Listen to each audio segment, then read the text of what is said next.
What up, guys? We are just about to watch Hurricane Heist, so we'll get back with the review in just a little bit. It's 59 degrees in here. It's fucking cold. This is a jacket cast. Jacket cast. We'll see you guys in an hour and 40. Peace. Hello, everybody, and welcome back to Bad Movie Friday. Sorry about the gap in content. We're back with a two-fer for you. Yeah. Are these gonna be two separate videos, or are we gonna do them No, both in one do shot? them all at once. All in one shot. Oh my god. 2 for 1. Wow. You lucky people who get to see us 2 for 1. We suffer, so you don't have to. We're gonna use that. Yeah, boy. I feel like I've got to be stealing that from somebody. It's Nostalgia Critic. Remember it, so you don't have to. Oh, well, that's definitely not what I'm referencing, because fuck that guy. That guy's the worst. Yeah, he's pretty bad. He's coming to Albany this weekend, so we'll get to tell him that to his face. Oh, good. Yep. So first up, we actually saw this a couple days ago, but it was so traumatizing that we needed a few days to process it. We saw The Hurricane Heist, a movie starring nobody you've ever heard of. Absolutely no one. Somebody from a CSI, maybe? If you like that one guy who was in one episode of a police procedural, Yeah. He's in there. If you like Dead Guy from Law and Order, Yeah. Hurricane Heist is for you. That one guy who murdered a dude on Criminal Minds, he's in there. Oh, you know what? Actually, the brother from True Blood was in Hurricane Heist. So if you're a big fan of that guy, we have the movie for you. Hurricane Heist. Hurricane Heist was a very weird one. First off, Ty, let's do a little game here. If I were to tell you, hey man, write a script for Hurricane Heist, give me some bullet points on what that would be. All right, well, we're robbing something. Sure. It'd probably be, I don't know if it'd be intentionally during a hurricane, but there's gonna be some crazy weather happening. Maybe you're like drifting around a hurricane. Okay. That'd be kind of cool. Yeah, sure. Would it be some sort of like heist comedy movie, like Ocean's 11, perhaps? Possibly. Sure. Would you be stopping the heist, or are our protagonist conducting the heist? Oh, our protagonist would be doing the heist. Of course. Yeah, it'd be like course. Any sort of Fast and Furious movie where they're the ones who are Perfect. are heisting. Fast and the during Furious during a hurricane. Yeah. Well, that's not what this movie is at all. No. This is like the third Die Hard movie, only without any interesting characters or action or excitement or CGI or stars. They took or script. They took the third Die Hard, mashed it with the second Fast and the Furious. Yeah. Took out anything that made any of those movies interesting, and added some really terrible CGI of dudes getting sucked up through windows. Mm-hmm. There's virtually nothing interesting about this movie. At the very beginning, it implies a weird supernatural element. Like there's a skull in the clouds and it kills the dad. Oh, I love that. Like I thought maybe this was like, at that point I was like, oh my god, I can't even imagine what we're getting into. Like this is going to be a weird thing. Which I swear, I think the exact same thing happens in Twister. Oh really? There's a skull in the clouds? Yeah, I think it's not necessarily supernatural, but it's very ominous. And you see like some sort of weird stuff in the clouds where it's supposed to be like, these are bad things. But Twister is a very campy movie. I've never seen Twister. Oh, dude, you gotta see Twister. Yeah?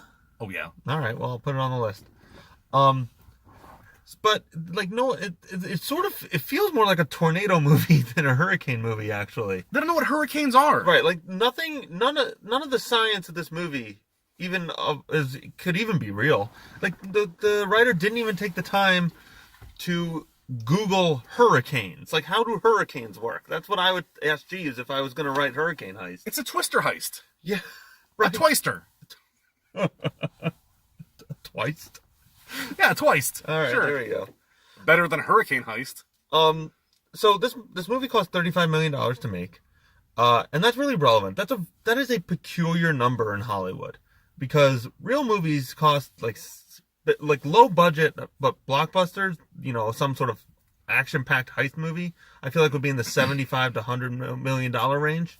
$35 million is enough to make a movie, but not do anything in it. That's like a moderate, maybe like offshoot comedy, like a Hangover 1. Yeah, sure. It's like, oh, you can rent out, you get some hotel rooms. Maybe you get a big celebrity on the site for a day. Let's see how much Hangover cost. But so this movie felt like one of two things happened. Either it had a bigger budget, $100 million, and then they realized that they had a real clunker on their hands and they just slashed the budget. They were like, no, man, we literally cannot afford any of that stuff. You got to cut it. Or the exact converse. This was a sci-fi original that they said, you know what, man, we got the guy who directed Fast and the Furious. If we throw a couple dollars into this, maybe we can make a real movie. So either they cut it from 100 million to 35, or they went up from 2 million, 5 million yes, to 35. That is exactly what I'm implying. It doesn't feel wrong. Yeah. Oh, it's Hangover budget, $35 million. Good call, Ty. But Hangover has no CGI, no special effects, no action. I mean, minimal stuff. But there's some fun, action-y scene. Hangover is basically four guys yelling at each other in a room. Perfect. Not create a skull in a twister and have action scenes budget. So I think this movie suffered from the budget. If it had 1 star, if it was like The Rock or Vin Diesel or, I don't know, are there any other action stars anymore? Jason Statham? I don't know. There's no action people anymore. If it had 1 star, any star, and a little bit more of a budget, if this was like a $60 million movie, I think it might have, it was not such trash that a little bit more money wouldn't have helped it. If this was on, as we were saying, like a Netflix or something like that, I'd pop this on Netflix and be like, oh, that was stupid, but right. Well, that's what was I expecting? That's the other comparison we made with the Cloverfield paradox recently, which was supposed to be a major release, and they were like, this movie's really, really fucking bad. We'll just put it on Netflix and we'll do we'll put Cloverfield in front of it and do a little viral marketing. I think this is the exact opposite. It was like, hey, this is too good for Netflix. Let's put it in the theater and see if we can make some money. Joke's on them, no one saw it. Except for me and Ty and one other asshole in the theater. Are you kidding me? We went to see the Hurricane Heist 3 weeks after it came out on a Monday afternoon. And one other person was like, yeah, I think today's the day. In a 50-degree theater. Yeah, boy, that theater, they actually told us that it was not, the heat was not working and that was 50 degrees. It was so miserable watching the Hurricane Heist in that cold. I like to think with one other dude. I think they shut the heat off. As just don't let anybody in there. No one's gonna watch this. We're not doing this. We don't need to heat that room today. So Hurricane Heist, don't go see it. I honestly don't even watch it on Netflix when it comes out. It's just a failed experiment. It's a failed something. Experiment, I don't think it's the right word, but it's just a failure. Yeah. Sorry, Hurricane Heist. It was such a shame because and again we didn't. Did we specifically say it was directed by the guy to Fast and the Furious? You did, yeah. It was he's a major director. He did Fast and the Furious, Triple X, and a bunch of other stuff recently that I can't think of off the top of my head. But you would know them. You know this director's work. He's done some fun stuff in the past. I mean, none of it's smart. No, for fun. Sure, but that's right. But the guy knows how to shoot action. So the real clunker Hurricane Heist, don't go see it. Yeah. As for today, we saw Tomb Raider. Today was Tomb Raider Day. Why don't you take the lead on this one, Ty? Oh, man. First off, I would like to say I'm a big fan of the entire Tomb Raider series. I am not. I mean, I didn't play any of the old ones. The new ones I played a little bit of, and they were good. I just didn't continue. I played all of them, from the originals up till Angel of Darkness when it got really stupid. I played the reboot from 2013, which this movie was loosely based on. Yeah, and it definitely felt like that movie. Oh, that's what they wanted it to be. Yeah. However, they did not know how to make that into a movie. How do you can't at this point just stop making video game movies? No, you can't do it. It's easy. It's not, obviously. They've never done a good one. Well, they should play the fucking game. They're not going to do that. So the movie starts out with Lara Croft just getting pummeled in a boxing ring.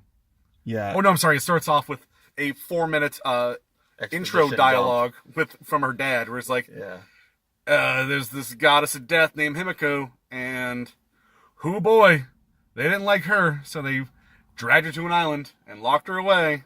Yeah, it's very strange. It's so stupid. So the opening action scene is nauseating.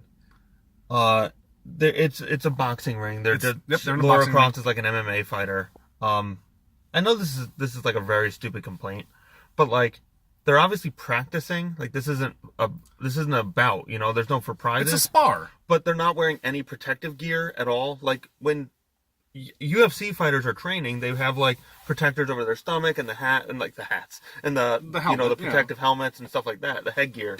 And the moment someone locks something in, they break and they reset. So like, I understand this is like super duper nitpicky, and they changed this so that it seems more brutal or action packed, that Laura can take a beating.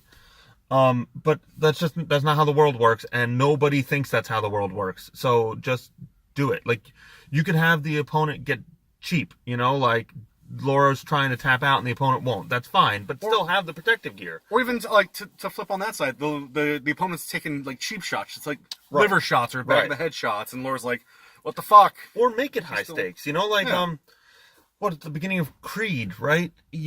Michael B. Jordan is just like, he's just boxing in like local bouts and he's getting the shit kicked out of him. Like, you can do that. She could still be a competitive fighter. Like, it could be a real ring and she could still get the shit kicked out of her. That's super duper nitpicking, I'm sorry. But I legitimately thought I was going to throw up, and I've never had that experience in the theater. It is the most terrible modern day action shots. It's all quick shots. Every third, like it's like 3 seconds or a third of a second of cuts, and it's like kick, cut, punch, cut, hit, cut. It is nauseating. And it's all over the place. And this director made a choice in this movie, the entire movie, to just be as close as everything as possible. And like, I understand like the theory behind that, why you would want to do that, but it's not the right movie for that. So it makes all the action scene, every single action scene, either incredibly dull because you can't see what's going on, or nauseating because there's so many shots and it's so close. So moving on to the plot, Laura Croft, who we all know who Laura Croft is. And I think at this point, I mean, if you don't play the games, you still know. There's been 2 movies, countless video games. She's an adventurer from a rich family, yada, yada, yada. This Laura Croft ain't your daddy's Laura Croft. She is a bicycle delivery courier who is hard up for cash to the point where she steals her mentor's apple and then has to ride around on like an Amazon delivery service. We get it. You're bohemian. You're living the real life rent. You could have $1 million, but you're like, no, I like being poor because I'm mad at my dad. Yeah. They do nothing to endear us to her either. Like, she's kind of a cocky asshole. And that never particularly changes throughout the entire movie. Like, I don't feel like she ever has any real redemptive arc. Oh, no. Well, until, I mean, spoiler alert, she does eventually find her dad again. Yeah, but that doesn't redeem her by any means. Right, her finding her dad doesn't absolve her of her sins earlier. It is very incidental. It's two completely different things. Like, if she's traumatized by not having her dad, that would be that. Like, if she refused to do anything, but instead she was a very strong individual, and then she finds her dad and she continues to be a strong individual. So finding her dad didn't actually change her in any way. And if that was the driving force of the movie, then something has to happen at the end of Act 2 when she finds him. Which, oh man, I hated the fact that he was there. Yeah?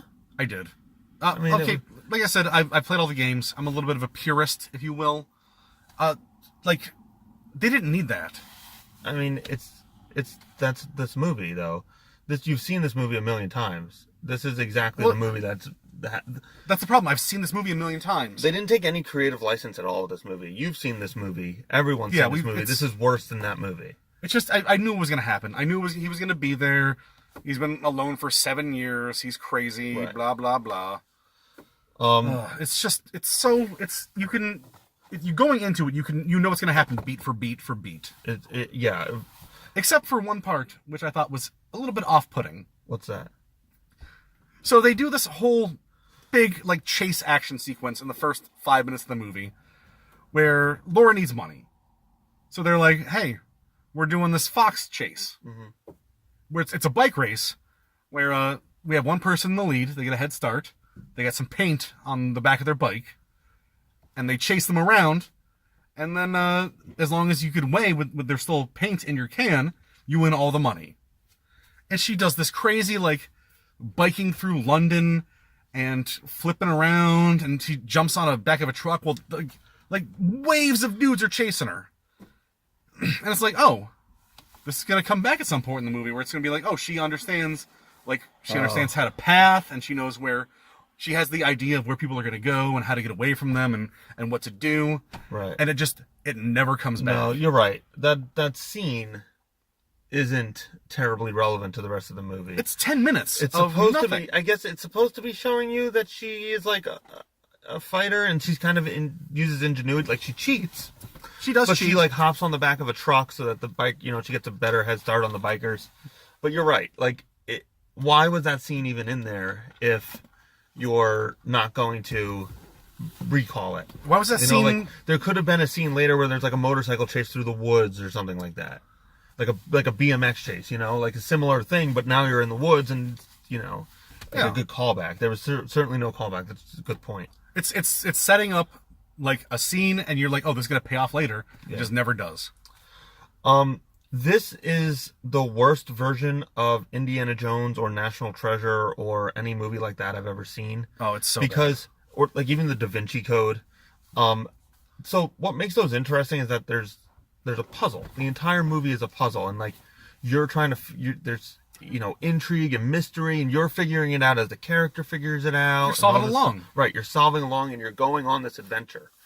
Oh, I just got that. Oh, that's great. Yeah. Yeah. The like, triangle. I didn't see that coming. The triangle, right. the father, son, Da Vinci did that. Right. It's cool. Like that's part of what makes those movies fun. But this movie, every puzzle is just solved immediately by whatever is next to her.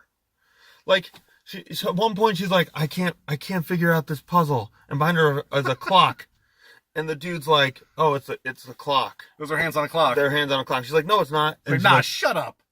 It is a clock, but we haven't been struggling with that. Like, that's the kind of puzzle. If that's what you want to do, she needs to be struggling with it for like 15, 20 minutes a movie. Like, she keeps solving other puzzles, but she can't figure out that clock one. She can't figure out that clock one. It's too complicated. Introduce that in the beginning where she's like, like looking through this. Right. But nope. It's just like, here's the puzzle. Here's the answer. There you go. Later in the movie when they're opening the tomb, they're like, try a different combo.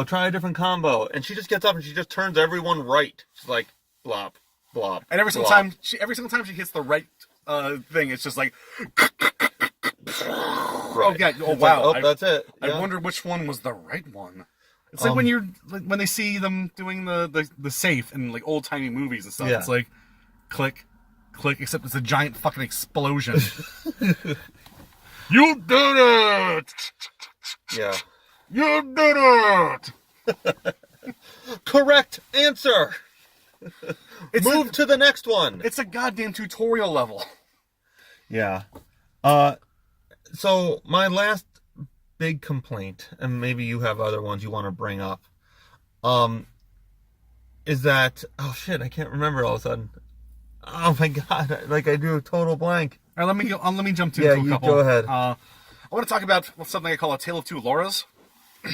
Because despite the fact that they look very much alike, and I mean they go through almost like scene for scene a lot of the same shit in the movie and the reboot game.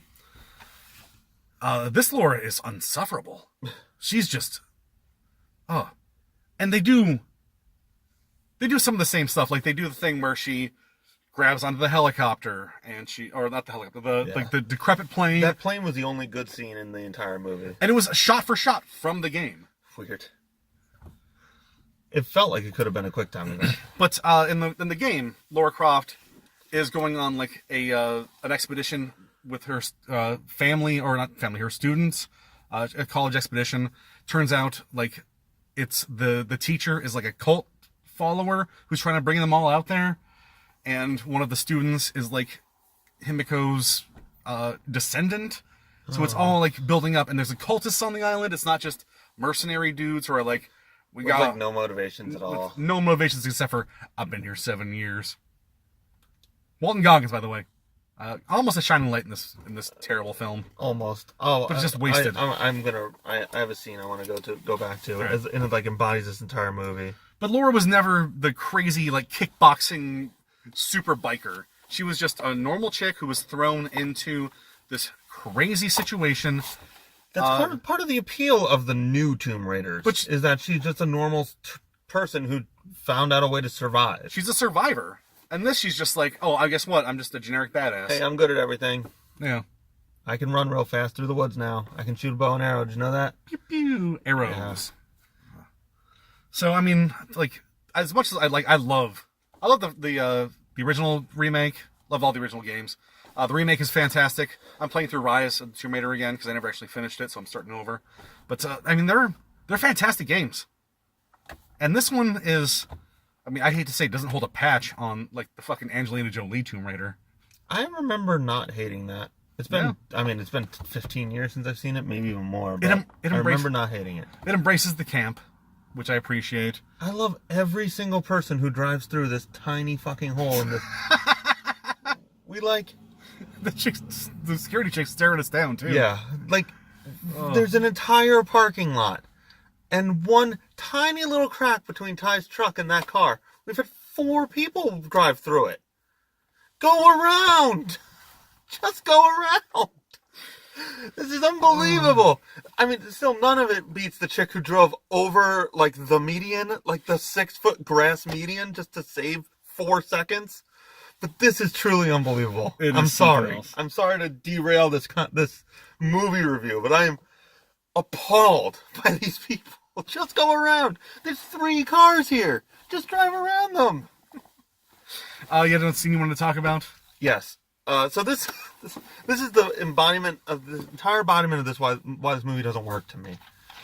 Walton Goggins is an okay antagonist. He could have been so much better.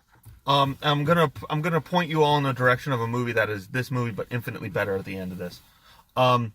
So Laura and her best Asian friend are slaves now, and there's like a small slave force that is doing all the work for Trinity. And this old guy just falls over out of nowhere, which was already stupid. He's like, oh no, that was the last big gas can I can move. And Laura's Asian friend is like, oh, we gotta help him. And the guards are like, get back to work. And Walton Goggins sees this from across the camp. And he walks over, and he like stands there for a minute and looks at Laura and looks at the guy and looks at her best Asian friend and looks at Laura, and then he shoots the dude. And then he looks at Laura, and it like holds on his face. Well, he shoots like another dude too. Nope, he doesn't. He does not shoot another dude in that scene. No, okay. I thought there is another guy in the scene. He does not shoot the other guy. Okay. So then he's staring at Laura. It's a very long stare for no fucking reason. He takes his gun, points it directly at Laura. And I guess this is supposed to be drama, like, oh, is he gonna shoot Lara Croft? Of course he's not gonna shoot. We know he's not gonna shoot Lara Croft. But he might, because he. And then he cocks the gun, which is something I hate. Modern guns, you don't need to cock the hammer. You're basically undoing the mechanism of the gun. Click. Oh, shit. Wait, and he holds the gun up, and then he declicks it. And then, this is already terrible, and I'm going to get to the point that actually sucks. But a better movie, he would declick it, and then he would laugh.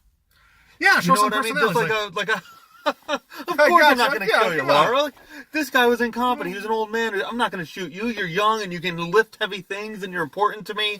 You're my arch rival's daughter. Of course I'm keeping you around. Of course I'm keeping you around. You're going to be my slave labor forever. It's hysterical. So he declicks it, and then he takes the gun down, and he stares, he gets some more, and then he walks away. So this is supposed to be a suspenseful scene. It's supposed to show that Walton Goggins is crazy and he'll just kill people. And he's got it out for Laura. Here's what should have happened. Guy goes down. Guard starts yelling. Walton Goggins sees it happens. He walks across this camp. He takes out his gun. He shoots the guy. He turns around and he leaves. That creates a menacing villain. All it does is say this guy doesn't give a shit about human life. He just wants to get the job done. He's merciless and will do whatever it takes. I'm going to take a step further. Shoots the guy. The guard's like, dude, come on. I was trying to get him up. We had him. Shoots the guard. So it's like... Sure, I'm fine with that too. Yeah, he's just willing to kill anybody. Right, but don't even acknowledge it. Just, he is a man who gets his job done. He is merciless. I do kind of like the pointing at Laura. Like, looking at her and then laughing and then walking away. Anything would have been better. Just anything besides what happened. Right. That scene encapsulates everything that is awful with this movie. It's just bad pacing, no action, no suspense, uninteresting characters who aren't even true to themselves. Do you have anything else before I make a recommendation of a movie you should go see? If you've played the game, you're just going to play the game when you watch this. This is not a movie for people who played the game. It's not a movie for people who haven't played the game because they don't know who... Because this movie sucks. They're not going to know who Lara Croft is. And if they do, it's like, oh, I have a very cursory knowledge. And also she's an asshole. Why do I want to know all this? And why is this compelling? It's for no one. This is a movie for nobody. Yes, for sure. All right, so if you're like, man, I really like Tomb Raider, but I don't want to go see a bad movie. Here's a movie you should see. You should see The Rundown. Yes! Yeah. Oh, man, that movie's great. This movie is The Rundown, but shitty. Rundown is an early rock movie from 2003. Got Sean William Scott in it. Has Christopher Walken in the Walton Goggins role, but perfected. Like a kind of a crazy person, but still has it together. Jovial to a point, but merciless. The Rock is interesting. They solve the mystery together. You know, they get the gato. There's some mystery. There's some tomb raiding fun. And but the action is perfect in that movie. It's funny. It's brisk. Uncle Rico's in it. He has a whip. That's great. Go see The Rundown. Don't see this movie. Go see The Rundown if you haven't seen it yet. It's got to be at least like a $5 on Amazon. It's worth that $5 for sure. All right. Then anything else? I don't know what we're seeing next week. Yeah, probably A Wrinkle in Time. Oh man, I hope no. I think there's some more stuff coming out. Yeah, Pacific Rim's getting terrible reviews, so maybe Pacific we'll see Rim's that. up there. A Wrinkle in Time is on our list. Unsane, I'm sure can't be very good. Unsane's got to be up we'll there. See. So stay tuned next week. We'll see what we're watching.